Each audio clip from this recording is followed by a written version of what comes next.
صبح بخیر ناظرین، میں خدا کا خادم پاسٹر آصف ایم صادق آپ کی خدمت میں آج کی صبح خدا کی زندہ کلام میں سے پر افزا پر امید پیغام لے کر حاضر ہوں اور خدا کا شکر کرتا ہوں اس نئے دن کے لیے۔ آج کی صبح ہمارے پاس خدا کی زندہ کلام میں سے جو پیغام ہے وہ فلپیوں اس کے 4 باب کی 13 آیت ہے۔ لکھا ہے، جو مجھے طاقت بخشتا ہے اس میں سب کچھ کر سکتا ہوں۔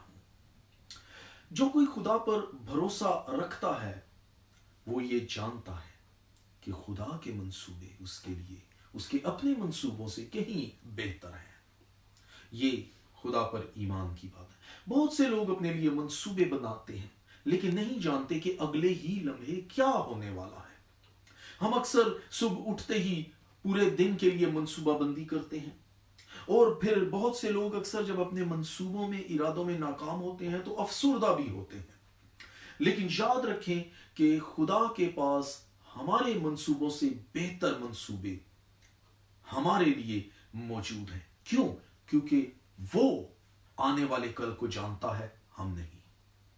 یسایہ اس کے 46 باب کی 9 اور 10 آیت کے اندر لکھا ہے کہ میں خدا ہوں اور کوئی مجھ سا نہیں، جو ابتدا سے ہی انجام کی خبر دیتا ہوں اور ایام قدیم ہی سے وہ باتیں جو اب تک وقوع میں نہیں آئیں بتاتا ہوں۔ عزیزو، اپنے لیے منصوبہ بندی کرنا کوئی غلط بات نہیں ہے۔ یاد رکھیں کہ خدا پر بھروسہ کرنے سے ہمارے منصوبے صحیح سمت اور صحیح طور پر کام کر سکتے ہیں، کیونکہ خدا پر جب ہم بھروسہ کرتے ہیں تو اس کا روح قدس ہماری رہنمائی کرتا ہے۔ خدا کے کلام میں لکھا ہے انسان 19 باب اور اس کی 21 آیت کے اندر کہ آدمی کے دل میں بہت سے منصوبے ہیں لیکن صرف خداوند کا ارادہ ہی قائم رہے گا۔ اور پھر انسان ہی 20 باب اور اس کی 24 آیت کے اندر لکھا ہے کہ آدمی کی رفتار خداوند کی طرف سے ہے، پس انسان کیوں کر اپنی راہ کو جان سکتا ہے۔